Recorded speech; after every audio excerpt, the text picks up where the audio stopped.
पंख होते तो उड़ आती रे रसिया ओ बालमा। मैं आपको यहाँ पे गाने सुनाने के लिए नहीं हूँ। देखिए, पंख होते तो उड़ जाती रे, जैसे अगर मैं कहूँ कि अगर मैं चिड़िया होती तो उड़ जाती, अगर मैं प्रधानमंत्री होता तो देश की परिस्थिति सुधार देता, अगर मैं आपकी जगह होता तो 6 मार देता, अगर मैं आपको बुलाऊंगा तो आप आओगे। इस प्रकार के सेंटेंस हमारे प्रतिदिन के प्रयोग में, बोलचाल की भाषा में यूज होते हैं, साथ साथ हमारे ग्रामर में भी आते हैं, हमारे कॉम्पिटिटिव एग्ज़ाम में। तो चलिए बात करते हैं कंडीशनल सेंटेंसेस की। ये होते हैं आपके 4 प्रकार के। देखिए, पहला जो सेंटेंस आपका zero type conditional. Zero type conditional के अंदर हम पढ़ते हैं आपका फर्स्ट में, if we break natural law nature takes revenge on us. अगर हम प्रकृति का नियम तोड़ते हैं तो प्रकृति हमसे जो है बदला लेती है।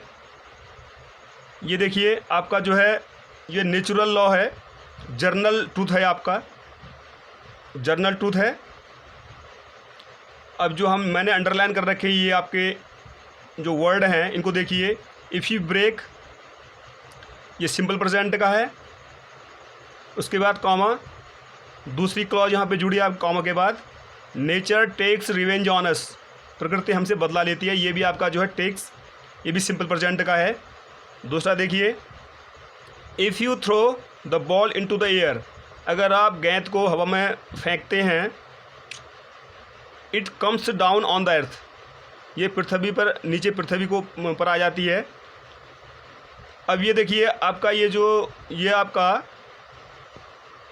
साइंटिफिक ट्रूथ है, ये आपका साइंटिफिक ट्रूथ है, ये नेचुरल ट्रूथ है। अब इसी के अलावा तीसरा एग्जांपल मैं बता रहा हूँ आपको। अगर हम गाड़ी का एक्सीलरेटर दबाते हैं, प्रेस करते हैं, तो गाड़ी आगे बढ़ती है, ये भी जो है आपका एक इस प्रकार का ट्रूथ है जिसको हम जो है साइंटिफिक ट्रूथ बोलेंगे। तीसरा, अब इसके बाद देखिए आप, इसकी जो पैटर्न होता है सेंटेंस का, जो आपकी इफ़ क्लॉज है, इफ़ के साथ जो है सिंपल प्रेजेंट का यूज़ करते हैं, उसके बाद भी सिंपल प्रेजेंट, दोनों जगह देखिए। यहाँ पे इफ़ यू ब्रेक, यहाँ पे अगर कोई आपका सब्जेक्ट आ रहा होता है तो ये इसलिए मैंने डैश किया है यहाँ पे। उसी प्रकार यहाँ पे भी टेक्स, ये आपका जो आपका सेंटेंस का पैटर्न है, इस टाइप का होता है स्ट्रक्चर, किसमें होता है जीरो टाइप, जो आप कंडीशनल्स होते हैं आपके। दूसरा देखिए, रियल और प्रोबेबल कंडीशनल। रियल और प्रोबेबल मीन्स होता है संभाव्य या वास्तविक, जो कंडीशनल्स होते हैं उसमें देखिए, if she leaves for the airport right now, अगर वो ठीक इस समय जो है एयरपोर्ट के लिए जो है निकलती है, she can catch the flight, वो जो है फ्लाइट को पकड़ सकती है। दूसरा देखिए, if he apologizes the principal will forgive him, अगर वो माफ़ी मांगता है या क्षमा मांगता है तो प्रिंसिपल उसको जो है माफ़ कर देंगे, क्षमा कर देंगे। If he tells the truth, अगर वो सत्य बोलता है या सच बताता है, द जज में, देखिए डैश स्लैश कर रखा, might decide not to punish her, यहाँ पे मे और माइट का यूज इसलिए हो सकता है, यहाँ पे देखिए यहाँ पे एक संभावना जताई जा रही है, अगर वो सत्य बोलती है, हो सकता है जज उसको जो है जज ये डिसाइड कर दे कि उसको पनिशमेंट ना मिले। अगर मे और माइट दोनों में से हो सकता है। अब मे और माइट कब होगा, ये आपका जब मैं आपको मॉडल वर्ब्स पढ़ाऊँगा, मॉडल वर्ब्स के अंदर इसका प्रयोग मैं आपको बताऊँगा अगली वीडियो में। इनमें से कोई भी यूज हो सकता है।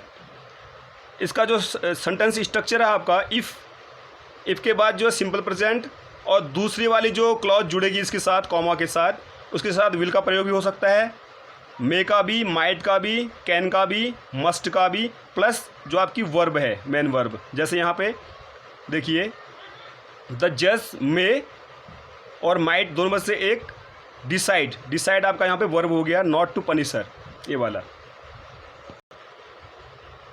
इन वाले सेंटेंस में आपको ये याद रखना है, जो आपकी इफ़ क्लॉज है, इफ़ क्लॉज के अंदर चाहे आपकी ये वाली जो जीरो कंडीशनल सेंटेंस है उस वाले में इफ़ क्लॉज हो, या आपका रियल कंडीशनल जो सेंटेंस है उसके ऊपर जो आपकी इफ़ क्लॉज है, इफ़ क्लॉज में कहीं पे भी जो है आपका future perfect, future indefinite use नहीं होगा, फ्यूचर टेंस यूज़ नहीं होगा।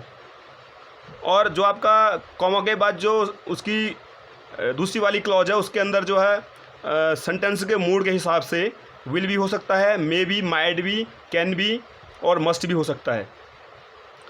आपका जो तीसरा प्रकार का है देखिए, अनरियल और इमेजिनरी कंडीशन, जिसमें हम जैसे मैंने अभी बोला था, अगर मैं चिड़िया होती तो उड़ जाती, यहाँ पे इमेजिनरी है, कल्पना कर रहा हूँ, अगर मैं चिड़िया होती तो उड़ जाती। उसी प्रकार जो आपका अनरियल और इमेजिनरी कंडीशन है, इसमें कोई चीज़ हम कल्पना करते हैं जो चीज़ होती नहीं है। जैसे मैं कहूँ कि मैं चिड़िया होती तो उड़ जाती, if I were a bird I would fly, अगर मैं चिड़िया होती तो उड़ जाती। उसी प्रकार इसको हम बोलेंगे इम्प्रोबेबल कंडीशन बोलते हैं, इसको असंभाव्य, मतलब जो मतलब संभव हो ही नहीं सकता है। जैसे पहला सेंटेंस पढ़िए, यहाँ पे देखिए, if he knew the language of animals, अगर वो जानवरों की आवाज़ जानता, he would talk to them, वो उनसे बात कर लेता। अब देखिए आपका जो इफ़ क्लॉज है, इफ़ क्लॉज जो आपका यहाँ पे देखिए, ये आपका सिंपल पास्ट है, पास्ट इंडेफिनिट, पास्ट टेंस है यहाँ पे सिंपल पास्ट। और दूसरा जो आपका क्लॉज जुड़ी है यहाँ पे कॉमा के साथ, यहाँ पे वुड लगाया, देखिए यहाँ पे पास्ट फॉर्म है और यहाँ पे वुड। इस टाइप के सेंटेंस में जैसे मैं बोलूँ, जैसे दूसरा देखिए आप यहाँ पे, if I were you I would not play well, अगर मैं आपकी जगह होता तो अच्छा नहीं खेल पाता। अब देखिए, वैसे आई के साथ हमेशा वॉच का प्रयोग करते हैं, आपने देखा होगा, जो सिंपल क्या बोलते हैं पास्ट कंटिन्यूस होता है उसमें आई के साथ सिंपली वॉच का प्रयोग होना चाहिए, लेकिन यहाँ पे आई के साथ वर का प्रयोग हो रहा है। यहाँ पे सपोजिशन है, सपोजिशन बोलेंगे इसको हम, कोई चीज़ मान रहे हैं, अगर मैं आपकी जगह होता, मतलब कल्पना के टाइप में है ये, इमेजिन कर रहा है कि अगर मैं आपकी जगह होता, या सपोजिशन है, तो I would not play well, मैं अच्छा नहीं खेल पाता। आई के साथ वर्ड का प्रयोग होता है यहाँ पे सपोजिशन के उस पर कंडीशनल सेंटेंस पे।